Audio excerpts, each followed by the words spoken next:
Every night at precisely 2:14 a.m., the clock in Thomas's bedroom would strike twice. At first, he assumed it was just an old clock, the kind that chimes every hour. But after the third chime, he was wide awake, staring at the grandfather clock in the corner of his room.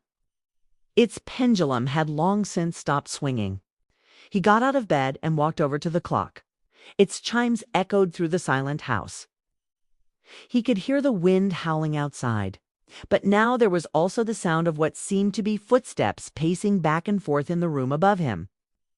Footsteps that slowly came closer.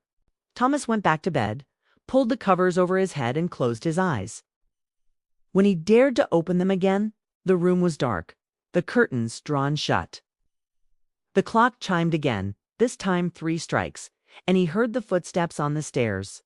Then he noticed something else, a rocking chair in the corner of the room moving back and forth, just as the footsteps above him grew louder.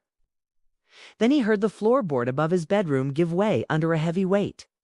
Something or someone was coming down the stairs. As the footsteps came closer, Thomas buried his head under the covers. Please, please, please, let it be 3 a.m. when they reached the bottom of the stairs. But it wasn't. It was 2:14 a.m. when the bedroom door opened and a figure stood silhouetted in the doorway. He looked similar to Thomas. Same height, same build, but he wasn't looking at Thomas. He was staring at the grandfather clock, its chimes echoing in the night. Then he turned to look at Thomas in bed. Thomas wanted to scream, to run, to do anything but sit there and watch as the figure approached.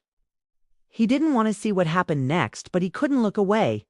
The figure stopped at the foot of the bed and looked down at Thomas, who was still staring back at him, paralyzed with fear. Then the figure did something that made Thomas's blood run cold. He smiled. It wasn't a friendly smile, not the kind you'd give to a loved one. It was a smile that promised pain. A smile that said, "I'm going to hurt you."